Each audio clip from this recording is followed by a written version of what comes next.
1.2 class 10th math. सवाल कौन सा है आपका? सवाल है आपका पहला क्वेश्चन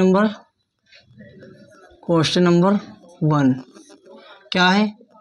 सिद्ध कीजिए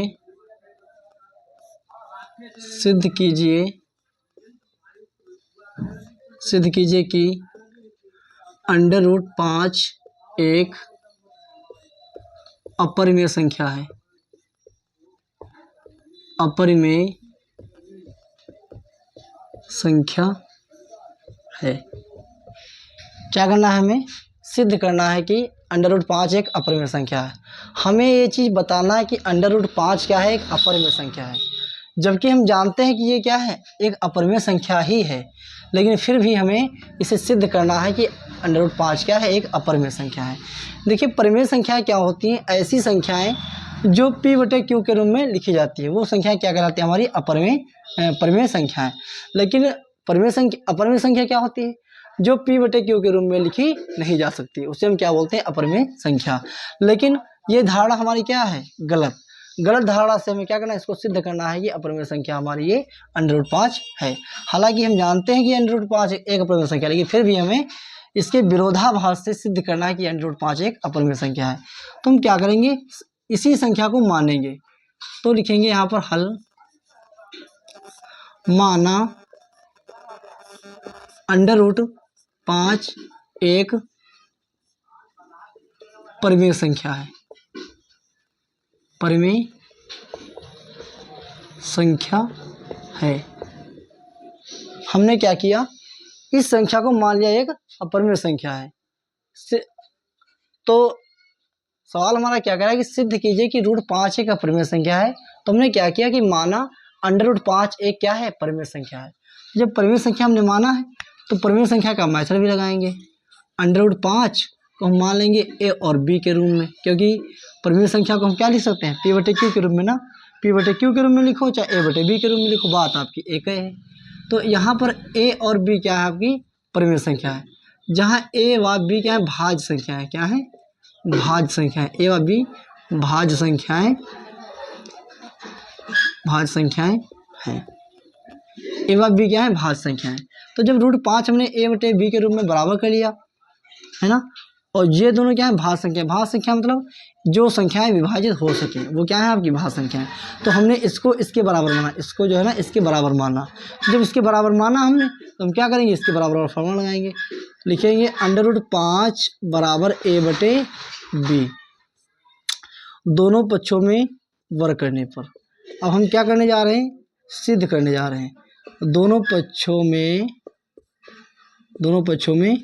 वर्ग करने पर, जब दोनों पक्षों में वर्ग करेंगे तो क्या हो जाएगा? √5 का स्क्वायर बराबर a/b का स्क्वायर। ठीक है, तो स्क्वायर से आपका √ कट जाएगा, तो यहाँ बचेगा आपका 5 बराबर, यहाँ से क्या हो जाएगा आपका? a²/b², है ना, क्योंकि a/b जिस संख्या पर जितनी घात उस संख्या के उतनी बार गुणा, तो a²/b²। इसके नीचे एक मानेंगे, कैंची गुणा कर देंगे, इसकी गुणा इसके साथ, इसकी गुणा इसके साथ, तो हो जाएगा 5b² बराबर a²। समीकरण नंबर 1। ये चूंकि हमारा 5 जो है ये गुणे के रूप में, तो इधर जाएगा बटे के रूप में हो जाएगा, तो b² बराबर a²/5। यहाँ पर क्या लिखा है? a²/5, तो यहाँ लिख देंगे a²/5। ठीक, देखिए अब a² को कौन भाग कर रहा है? 5 भाग कर रहा है। क्या कर रहा है? भाग कर रहा है।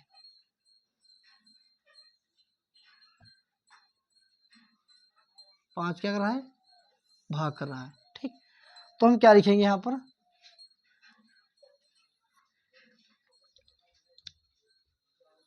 क्या लिखेंगे कि b² बराबर a²/5। a² को कौन भाग कर रहा है? 5। तो लिखेंगे a² संख्या 5 से विभाजित है, तो संख्या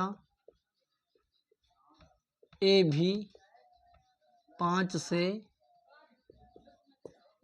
विभाजित होगी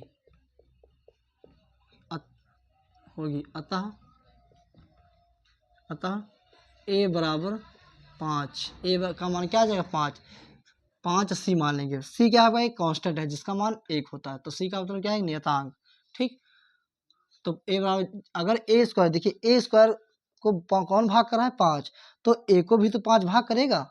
इस प्रकार से जब ए को भाग करेगा तो ए का मान हम मान लेंगे 5 सी। अब ए का मान समीकरण 1 में रखने पर तो समीकरण आपकी ए कौन सी है, 5b स्क्वायर बराबर ए स्क्वायर, है ना। तो 5b² बराबर 1 का मान क्या है 5c, तो 5c स्क्वायर लगा है दोनों, देखो तो स्क्वायर हो जाएगा, तो हो जाएगा क्या 5b² बराबर 25c²। 5 × 5 = 25, तो ये आ जाएगा आपका b² बराबर 5c²। ये गुणे के रूप में इधर जाएगा, बटे के रूप में हो जाएगा, तो b² बटे 5 बराबर c²। अब देखिए यहाँ पर 5, अब यहाँ पर क्या हो रहा है कि b² संख्या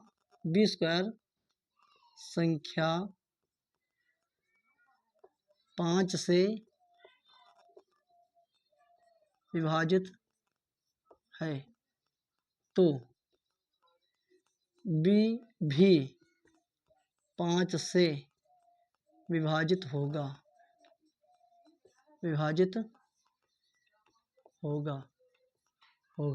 हमें यही सिद्ध करना था। देखिए ए व बी क्या थी, भाज्य संख्या थी, भाज्य में विभाजित होना। तो देखिए हमने क्या किया, दोनों पक्षों में वर्ग किया, और वर्ग करने के बाद हमने क्या देखा कि संख्या ए भी 5 से विभाजित हो रही है और संख्या बी भी 5 से विभाजित हो रही है, और ये दोनों हमारी क्या हो रही है, सिद्ध हो रही है कि ये ए व बी क्या है, भाज्य संख्या है। अतः ये धारणा हमारी क्या है, गलत, क्योंकि ये तो हम जानते हैं कि √5 हमारी क्या है, एक अपरिमेय संख्या है, लेकिन फिर भी हमें क्या करना है, इसको सिद्ध करना था ना। तो इस वजह से हमने क्या किया था, गलत धारणा से सिद्ध किया हमने इसको। तो देखिए जब 20 का संख्या 5 से विभाजित है तो बी भी 5 से विभाजित होगा। अतः लिख देंगे यहाँ पर, अतः गलत धारणा से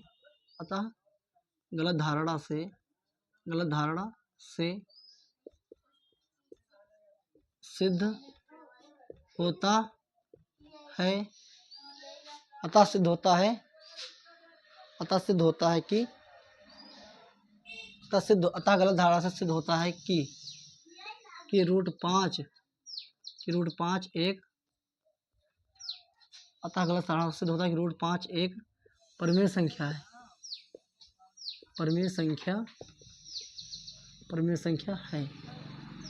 अतः गलत धारणा से सिद्ध होता है कि √5 एक परिमेय संख्या है, जो कि धारणा हमारी गलत है। अतः गलत धारणा से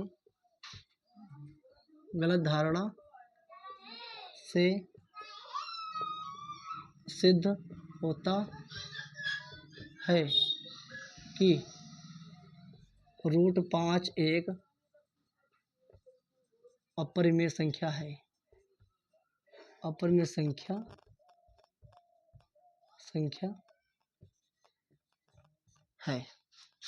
अतः गलत धारणा से सिद्ध होता है कि √5 क्या है, एक अपरिमेय संख्या है। क्या है, अपरिमेय संख्या। इस प्रकार से ये सवाल आपका हल होता है। तो क्या कह रहा था कि सिद्ध कीजिए कि √5 एक क्या है, एक अपरिमेय संख्या। तो हमने क्या माना, √5 एक परिमेय संख्या के रूप में मान लिया, और ए व बी के रूप में हमने इसको मान लिया, क्योंकि परिमेय माना तो ए व बी के रूप में लिख सकते हैं। ए व बी क्या है, भाज्य संख्या है, तो √5 बराबर क्या हो जाएगा, ए बटे बी, दोनों पक्षों में वर्ग कर दिया, यहाँ से स्क्वायर स्टैंड आउट कट जाएगा, a² b² आ जाएगा, कैंची गुणा कर देंगे तो b² गुणा 5 तो 5b², a² आपका ये आ जाएगा। समीकरण नंबर 1 यहाँ गुणे के रूप में था, इधर जाएगा बटे के रूप में हो जाएगा, a² बटे 5। a² संख्या 5 से विभाजित है तो संख्या a भी 5 से विभाजित होगी, अतः a का मान हम मान लेंगे 5c। क्या है आपका कांस्टेंट, जो कि जिसका मान 1 होता है। a का मान समीकरण 1 में रखने पर तो 5b² बराबर a² आपकी समीकरण है, 5b² बराबर a की जगह पे क्या रख देंगे 5c, क्योंकि a का मान क्या है 5c, तो यहाँ हो जाएगा 5c²। तो 5 5 बी स्क्वायर बराबर 5 25 और सी स्क्वायर हो जाएगा। तो 5 एकड़ 5 5 25 कट जाएगा। बी स्क्वायर बराबर यहाँ से क्या बचेगा 5 सी स्क्वायर बचेगा। ये इधर गुणे के रूप में इधर जाएगा बटे के रूप में हो जाएगा। तो बी स्क्वायर संख्या 5 से विभाजित है तो बी भी 5 से विभाजित होगा। अतः गलत धारणा से सिद्ध होता है कि रूट 5 परिमेय संख्या है, जो कि धारणा हमारी क्या है गलत है। अतः गलत धारणा से सिद्ध होता है कि रूट 5 एक अपरिमेय संख्या है। इस प्रकार से आपका सवाल ये हल होता है। अगर सवाल आपको समझ में आया हो, अगर वीडियो अच्छा लगा हो तो लाइक कीजिए, कमेंट कीजिए और सब्सक्राइब कीजिए।